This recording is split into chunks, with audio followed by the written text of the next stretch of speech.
우리 하나님께 사랑하시는 행복한 떡방교회 성도 여러분 안녕하십니까? 저는 이번 코로나19로 인해서 예배에 대해서 많이 생각해 보게 되었습니다. 전쟁 중에도 각종 박해 가운데서도 단 한 번도 중단이 없었다는 공중 예배가 자발적으로 중단되었다는 자주 섞인 한탄도 있었습니다. 예배란 무엇일까?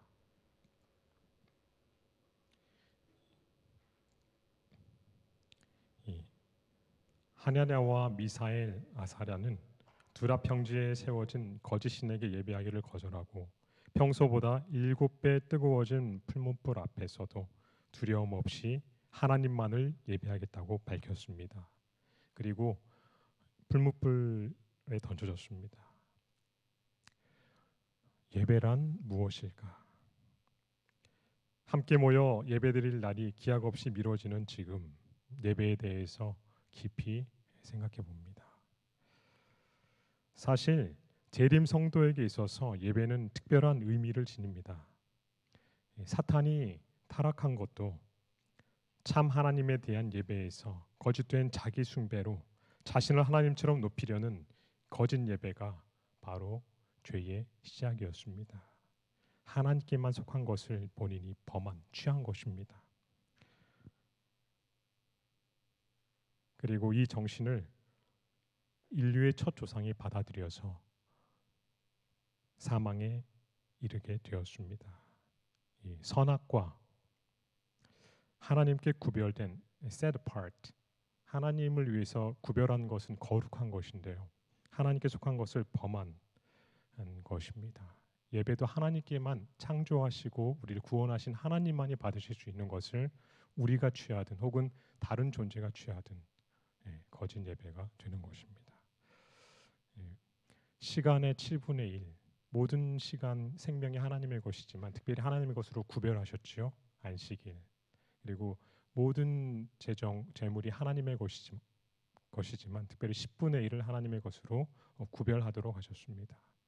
그래서 제가 어느 날은 이 11조 혹은 안식일을 범하는 것이 현대의 선악과를 범하는 것 같다는 이 영감의 글을 읽으면서 굉장히 큰 충격을 받았던 기억이 있습니다. 하나님을 참되게 예배한 아벨을 잘못 예배한 가인이 죽임으로써 죄의 본질을 드러내게 되었습니다. 사실 인간사도 성경의 역사도 어쩌면 참된 예배와 거짓 예배의 역사로 이해할 수 있습니다. 그리고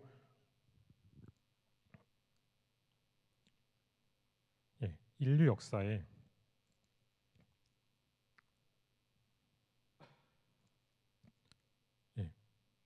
마지막 최후의 시험도 어쩌면 짐승의 표와 하나님의 인사이를 선택하는 경배의 문제가 될 것을 성경은 예언하고 있습니다. 하늘에서 시작되고 이 땅에서 맞춰질 대쟁투의 핵심 쟁점이 바로 예배인 것입니다. 재림교회 선구자들의 가장 강한 정체성은 선교 사명이었습니다. 초기 재림 성도들은 자신들이 파수꾼이며 빛의 전달자로 세워졌다고 생각했습니다.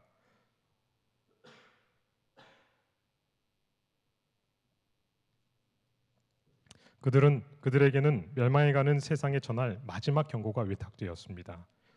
그들에게는 하나님의 놀라운 빛이 비치고 있었고 가장 엄숙하고 중대한 사업, 첫째와 둘째, 셋째 천사의 기별을 선포하는 사업이 그들에게 주어졌습니다. 세 천사의 기별이, 특히 첫째와 셋째 천사의 기별이 올바른 경배를 강조하고 있기 때문에 초기 재림 성도들은 예배를 가장 중요한 문제로 인식하였습니다.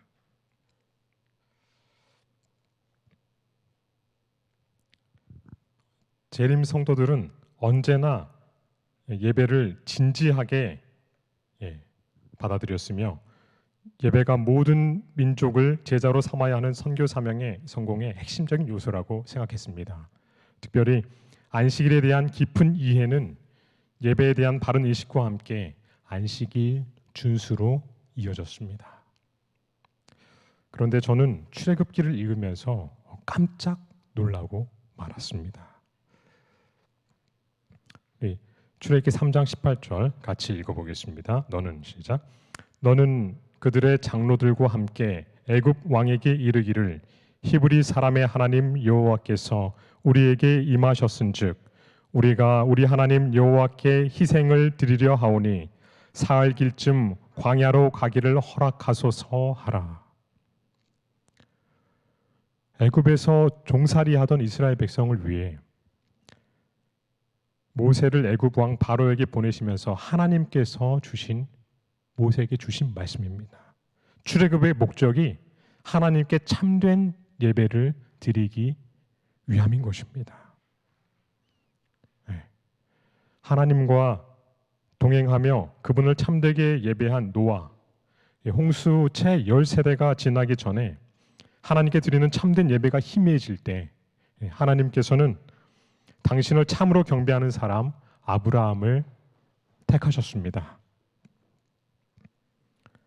그리고 섭리로 그의 후손이 애굽에 내려가 큰 민족을 이루게 하셨습니다. 하나님께 대한 바른 예배로 가인과 아벨이 대조를 이루었듯 하나님께서는 당신을 참되게 예배하는 이스라엘 백성을 통해서 온 세상을 이끄실 것이었습니다.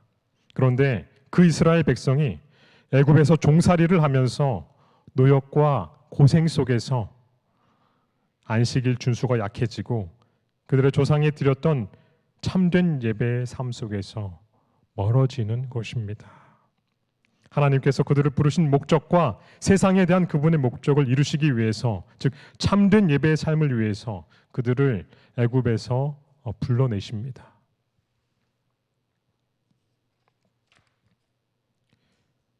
그래서 가서 얘기를 하는데요. 출애굽기 5장 1절부터 3절입니다. 같이 읽겠습니다.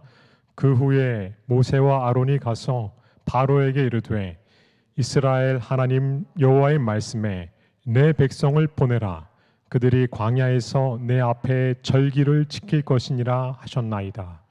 바로가 가로되 여호와가 누구건대 내가 그 말을 듣고 이스라엘을 보내겠느냐. 나는 여호와를 알지 못하니 이스라엘도 보내지 아니하리라. 그들이 가로되 히브리인의 하나님이 우리에게 나타나셨은즉 우리가 사흘 길쯤 광야에 가서 우리 하나님 여호와께 희생을 드리려 하오니 가기를 허락하소서. 까닭 없이 힘으로 이스라엘을 누르고 참된 예배의 삶을 억압한 애굽으로 하여금 합당한 대가를 치르도록 하십니다. 그들이 섬기는 것이 아무것도 아님을 보여주십니다. 거짓 예배, 거짓 신들의 종말을 보이십니다. 애굽의 장자들이 모두 죽었을 때 사실 애굽 전 백성이 죽은 것과 같습니다. 그것은 거짓 예배의 실상이요, 그 결국입니다.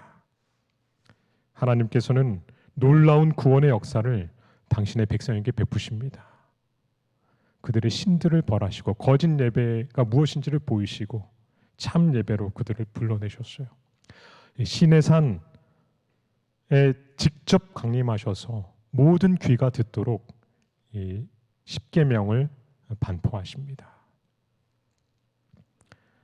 이스라엘 백성은 한 목소리로 그분께 순종하겠다고 맹세를 합니다. 그래서 하나님께서 율례와 법도를 반포하시고 이스라엘의 70 장로들과 함께 그들이 직접 하나님을 보고 먹고 마십니다. 인준만찬입니다. 이것이 출애굽기 20장부터 24장까지의 내용이에요. 언약의 비준입니다. 하나님과 언약을 맺은 백성이 된 것입니다. 그리고 하나님께서는 모세를 시내산 위로 부르십니다. 하나님을 참되게 예배하도록 하늘 성소의 원형을 보여주시고 그것을 모델로 이 땅 모든 백성들이 구원의 역사를 이해하도록 모형이 될 성소를 짓게 하십니다. 조상들이 참되게 예배했던 그 제사 제도를 알려주십니다. 그런데 바로 그때 이 중요한 것을 공개하시는 그 순간 밑에서는 이스라엘이 금송아지를 만들어서 숭배하는 것입니다. 너무도 기가 막히고 아이러니합니다. 참 하나님을 바르게 예배하기 위해 나온 백성이 신속하게 하나님을 떠나 배도한 것입니다. 아벨의 제사를 기대했더니 가인의 제사를 드리는 것입니다. 하나님께서는 모세를 내려보내십니다. 사실 그들이 그 자리에서 전염병으로 혹은 재앙으로 모두 죽는다 해도 마땅했습니다. 어쩌면 하나님이 그날로부터 만나를 내려주시는 손길을 거두셨더라면, 혹은 물을 공급하지 않으셨다면 불뱀과 사막의 모든 독충들과 이 위협으로부터 그들을 보호하신 손길을 거두셨더라면 그들은 거기서 신속히 망했을 것입니다. 그러나 자비하신 하나님께서 그들이 회개할 기회를 주시고 다시 자기 백성을 삼으셨습니다. 그리고 이어서 시내 산에서 보이신 그 성소를 짓도록 명하십니다. 저는 이 부분에서 얼마나 큰 감동을 받았는지 모르겠습니다. 범죄한 백성, 은혜를 모르는 그들, 그런데 그들과 함께 사시려고, 그들과 동행하시려고 그들 가운데 텐트를 치시는 것입니다. 하나님의 집을 짓는데 헌신하는 것은 범죄한 우리의 가장 큰 특권 가운데 하나입니다. 이스라엘 백성은 죽어 마땅한 자기들과 친히 동행하시겠다고 하신 하나님께 진심 어린 감사가 흘러나왔습니다. 그래서 하나님께서 함께 이동할 성막, 즉 텐트를 지으라고 하실 때에 마음에서 우러난 감사로 즐거이 헌신하였습니다. 부조와 선지자는 이렇게 기록하고 있습니다. 이스라엘 사람들이 불평과 그들의 죄로 인한 하나님의 심판의 형벌은 후세대를 경고하기 위하여 기록되었다. 그러나 같이 읽을까요? 노란색 부분만. 그러나 그들의 헌신과 열성과 너그러운 마음은 본받을 만한 것이다. 제가 계속해서 읽겠습니다. 하나님께 예배드리기를 좋아하고 그분의 거룩한 임재의 축복을 귀중히 여기는 사람들은 모두 하나님께서 그들을 만나실 집을 준비하는 데 있어서 동일한 희생의 정신을 나타낼 것이다. 그들은 그들의 소유물 중에서 제일 좋은 것을 하나님께 헌물로 드리기를 원할 것이다. 모세에게도 하나님이 아브라함처럼 너를 통해 큰 민족을 이뤄주겠다, 이렇게 말씀하십니다. 그러나 모세는 생명책에서 제 이름이 지워질지라도 이 백성을 주의 백성으로 삼아달라, 참되게 당신을 예배하는 백성이 되게 해달라고 합니다. 그리고 세 가지 소원, 아니 한 가지 소원이 있다면 그것은 바로 하나님께서 우리와 동행하시는 것입니다. 여러분, 바로 그것입니다. 오늘 이 땅에 사는 우리에게 가장 큰 소망이 있다면 바로 그것은 어려운 재정이 넉넉해지는 것도, 이 땅에서 병 없이 사는 것도 아니라 하나님이 친히 우리 인생길에 동행하시는 바로 그것입니다. 지난 안식일 우리 담임 목사님의 말씀을 통해서 그 동행하는 삶이 얼마나 귀하고 행복한 삶인지 우리는 깊이 깨닫게 되었습니다. 우리 다윗도 시편 27편에 보면 같이 읽을까요? 내가 여호와께 청하였던 한 가지 일, 곧 그것을 구하리니 곧 나로 내 생전에 여호와의 집에 거하여 여호와의 아름다움을 앙망하며 그 전에서 사모하게 하실 것이라. 아멘. 그런데 하나님이 우리와 동행하시려고 치신 장막은 정말 놀랍습니다. 성소와 이 제사 제도를 통해서요, 대쟁투의 핵심 쟁점이 되었던 참된 예배가 무엇인지가 드러나 있어요. 그리고 구속의 경륜이 그 속에 나타나 있습니다. 아마 모세가 산 위에서 계시를 보면서 그것을 깨달았기 때문일까요? 혹은 다윗과 믿음의 사람들이 그 참 예배가 무엇인지 깨달았던 것 같아요. 그래서 하나님의 집 성소를 그토록 이렇게 앙망하면서 하나님을 예배하는 삶을 살기를 원했고요. 자신의 삶 전체가 산 제물이 되어서 하나님을 참되게 예배하는 삶을 살고 싶었던 것입니다. 이 번제달의 뜰의 가장 중심에는 성막 뜰의 가장 중심에는 번제단이 있습니다. 이 모든 기구 가운데 가장 큰 것입니다. 예수 그리스도의 희생이 우리의 구원의 근거요, 원천이요, 중심입니다. 참으로 십자가의 그 사랑, 우리를 대신해서 죽으시고 모든 죄값을 치르신 하나님의 어린 양을 안에 건 보이지 않고 성막 문을 통해서 오로지 이 번제단만 보입니다. 오로지 십자가만, 그분의 사랑만 보게 되시는 여러분과 제가 되길 간절히 바랍니다. 그리고 담대히 하나님의 보좌, 은혜의 보좌로 나아가시는 여러분과 제가 되기를 바랍니다.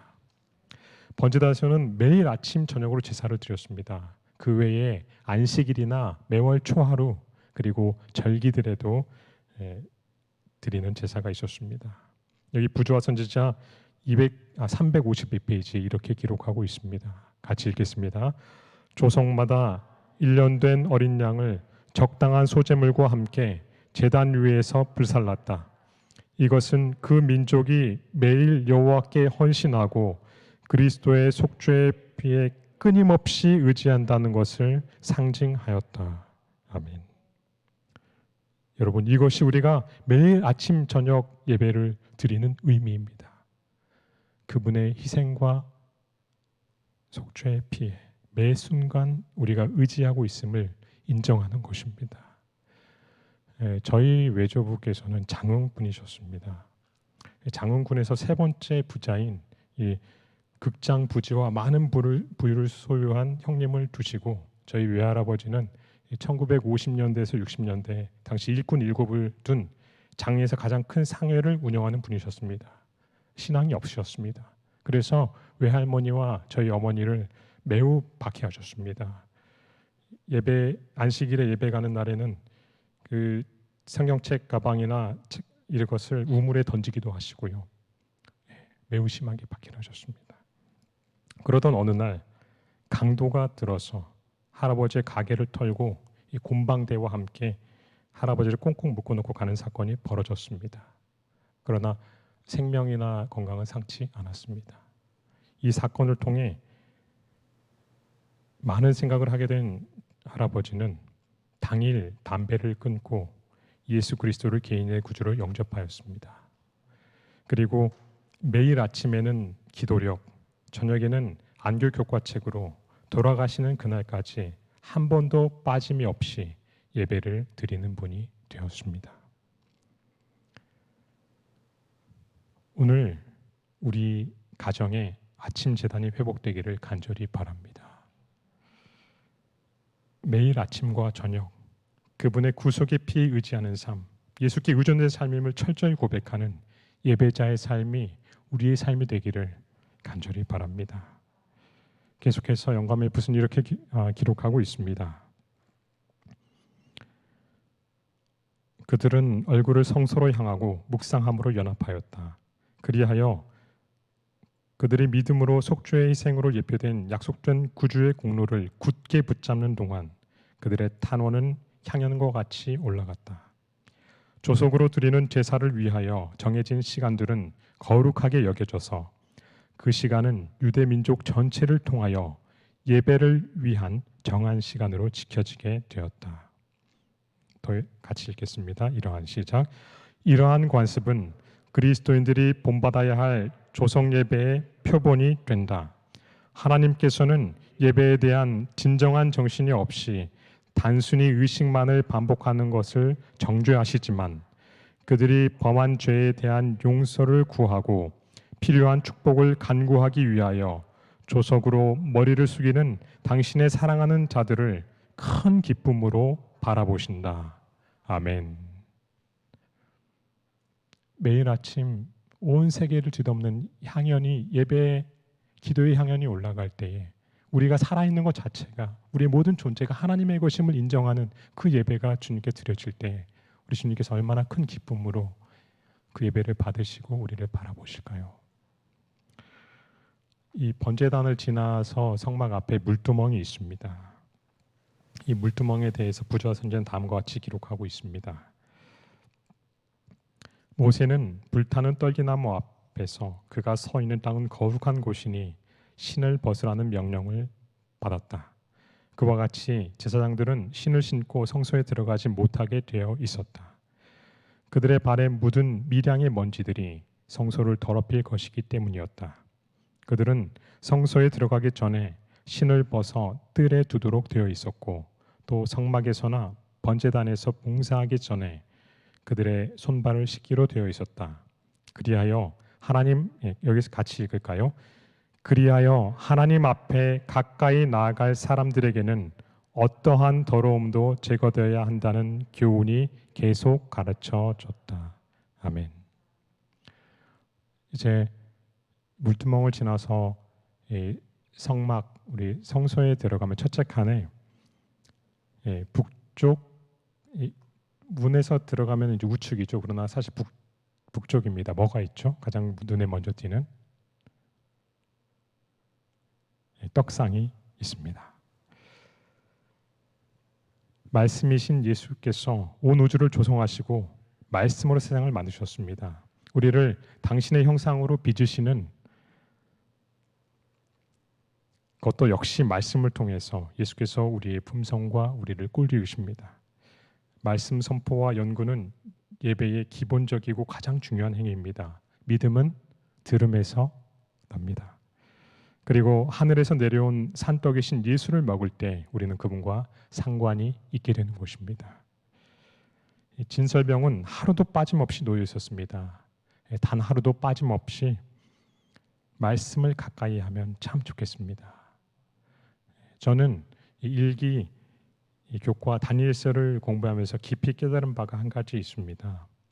1장에서도 그렇고요. 9장에서도 6장에서도 아니 8장에서도 우리 12장에서도 항상 가장 중요한 그때 다른 무엇보다도 다니엘이 무엇을 합니까? 목숨을 걸고 기도를 합니다. 성소 정결에 관한 이상을 깨닫고자 할 때도 말입니다. 여러분, 성소에서 하나님 가장 가까운 곳이 어딘지 아십니까? 예, 그렇습니다. 내부 휘장으로 가려져 있지만 분향단은 바로 법궤 하나님의 보좌 앞에 있는 곳입니다. 그리고 그 향이 휘장 넘어 보좌에 이릅니다. 같이 읽을까요? 제사장이 향을 드릴 때에 매일의 봉사 중 다른 어떤 행위에서보다 더 직접적으로 하나님께 가까이 접근하였다. 아멘. 기도는 다른 어떤 행위보다도 하나님께 더 가까이 나아가는 행위입니다. 모세도 이렇게 말했습니다. 같이 읽겠습니다. 우리 하나님 여호와께서 우리가 그에게 기도할 때마다 우리에게 가까이 하신 것 같이 그 신의 가까이 함을 얻은 나라가 어디 있느냐? 참으로 우리가 하나님과 가장 가까이 할 수 있는 특권, 기도를 통해 얻게 되는 것입니다. 초대교회의 놀라운 부흥도 베드로, 바울, 그 누구의 탁월한 능력이 아닌 바로 성령 하나님의 역사임을 믿습니다. 그리고 그들은 단지 자신을 비워 하나님이 들어 쓰시도록 한 도구에 불과합니다. 위대한 역사의 모든 역사의 비밀, 비결, 바로 성령 행전의 비결, 기도였습니다. 기도로 하나님과 가장 가까이 할 때 하나님이 그 누구도 들어 쓰셔서 그 일을 이루시는 것입니다. 성막의 중심은 바로 하나님의 언약궤입니다. 그리고 이스라엘이 진영의 배치를 보거나 행진을 할 때 항상 가장 중심에 하나님의 언약궤가 있었습니다. 하나님이 우리 삶의 중심이고 예배의 중심이 되신다는 사실을 결코 잊어서는 안 되겠습니다. 영어로 예배가 뭔지 아시죠? 뭐죠? worship입니다. 이 표현이 지니고 있는 가장 기본적인 의미는 신적인 존재에게 바치는 존경과 숭배로 정의될 수 있습니다. 이 단어의 어근이 worth인데요. 가치, 즉 예배의 단 하나의 원동력은 다른 모든 존재에게서는 찾을 수 없는 하나님 안에만 내재해 있는 하나님의 속성과 그분에게만 있는 그 가치 있음, worthness에 대한 인식입니다. 스스로 계신 자에게 우리 모두는 의존하고 있습니다. 우리 그 누구도 스스로 존재한 자가 없어요.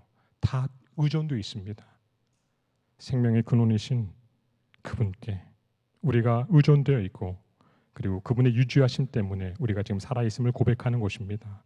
그래서 예배의 시작점은 나의 상태나 나의 기분이나 내가 예배 드리고 싶어서가 아니라 Divine Reality입니다. 하나님의 실제하심, 그분의 임재입니다. 그래서 예배는 나의 필요, 나의 문화, 나의 감정이나 지적 표현에 초점이 맞춰서는 안 됩니다. 예배의 핵심은 오직 하나님이십니다.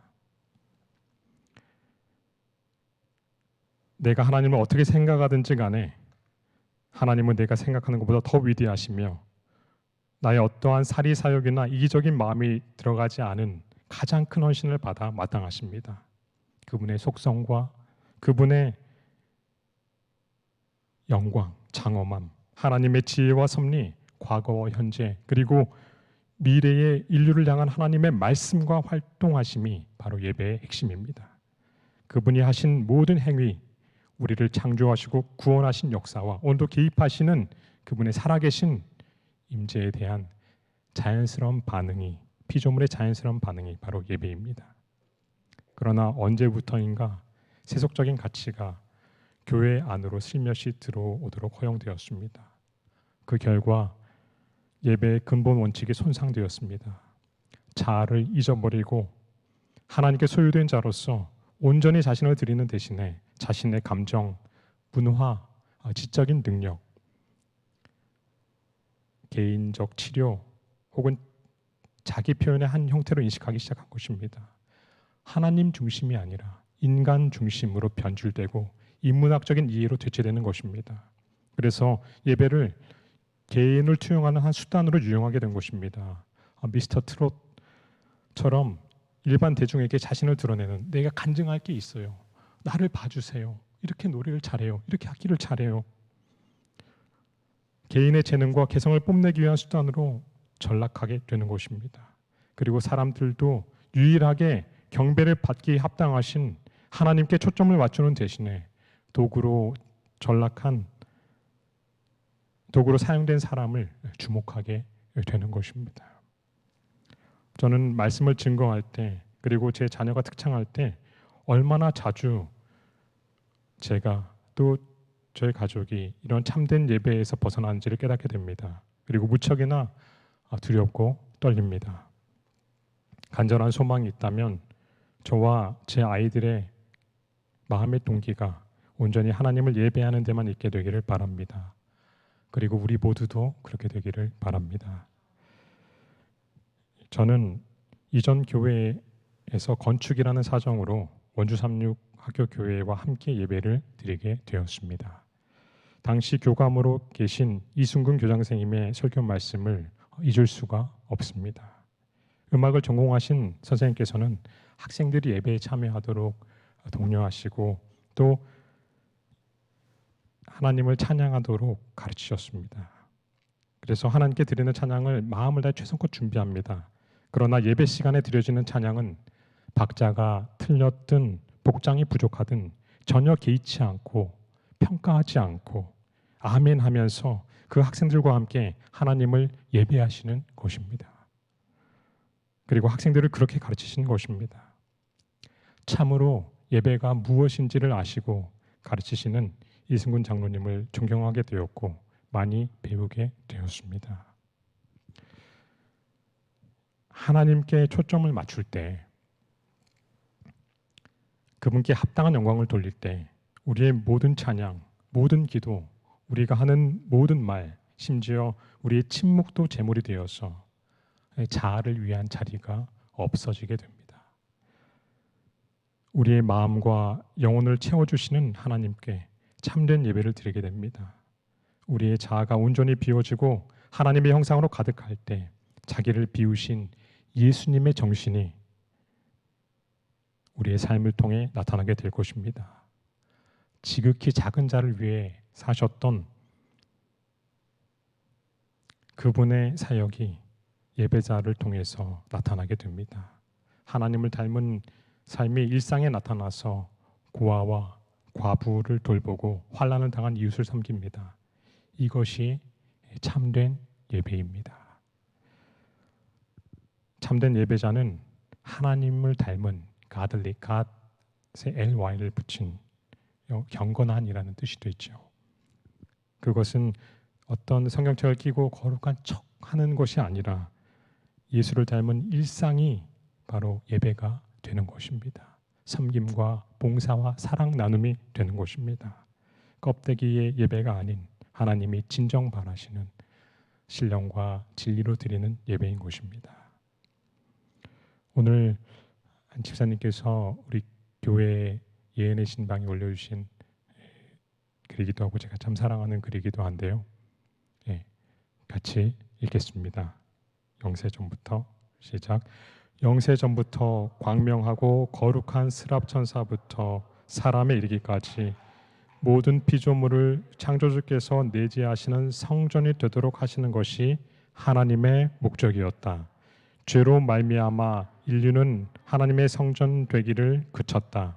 사람의 마음은 죄악으로 어두워지고 더러워져서 신령하신 하나님의 영광을 더 이상 드러내지 못하였다. 그러나 하나님의 아들이 육신을 쓰시고 사람이 되심으로 하늘의 목적은 성취되었다. 하나님께서 인류 안에 거하시고 또한 구원하는 은혜를 통하여 사람의 마음은 다시 하나님의 성전이 되었다. 아멘. 예배를 드리기 참으로 어려운 시절입니다. 아니, 수없이 드려지는 예배 가운데에서 진정한 예배를 찾기가 드문 때입니다.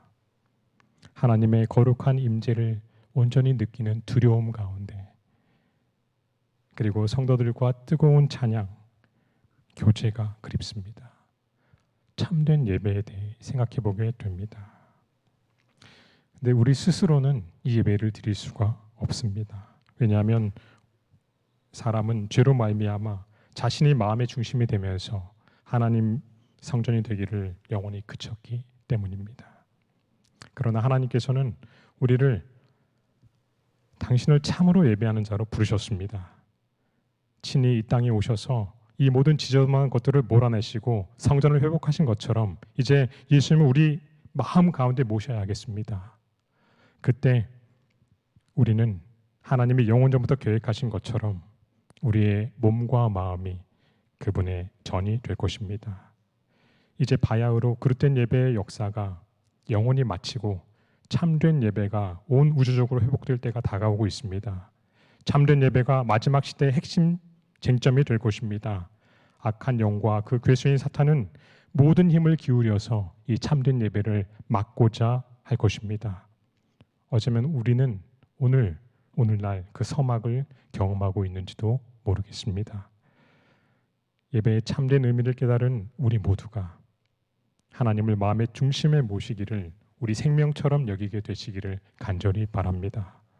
조석으로 그리고 매 안식일 다니엘과 하나냐와 미사엘 아사랴처럼 끝까지 참되게 하나님을 예배하는 삶을 살다가 우리 주님께서 이 땅에 다시 오실 때에 그분의 면전에서 그분과 함께 영원토록 그분을 예배하시는 여러분과 제가 되기를 그리스도의 이름으로 축원합니다.